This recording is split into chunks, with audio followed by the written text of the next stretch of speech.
The Calabash That Never Emptied.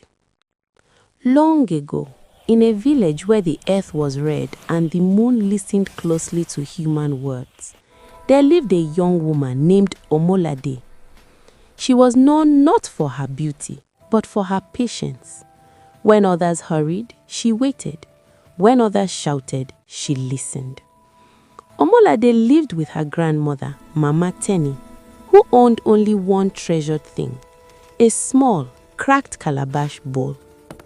Every morning, Mama Tenny placed it beside the hearth and said, "This calabash feeds us because it remembers gratitude." No matter how little grain they had, the bowl always seemed to provide just enough. Never too much, never too little. One season, hardship came. The rains forgot the village, and hunger walked freely through homes. Neighbors noticed that smoke still rose from Omolade's hut. "Why do you not starve like the rest of us?" they whispered. When Mama Tenny died, the calabash passed to Omolade.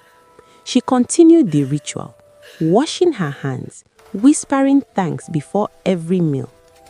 But word reached Kolo, the wealthiest man in the village. His barns were full, yet his heart was empty. He invited Omolade to his compound and demanded the calabash.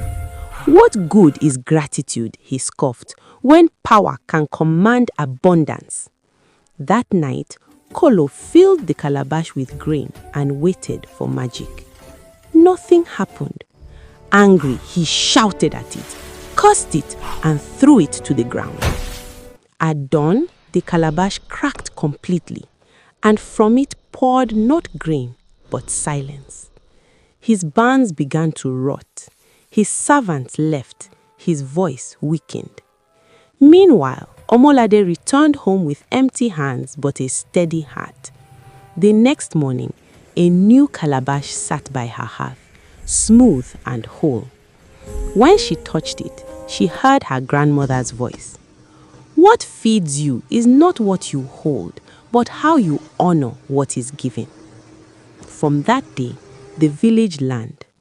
Greed starves even in abundance, but gratitude never goes hungry. And so the elders still say, when they pass a meal from hand to hand, thank the bowl before you praise the food.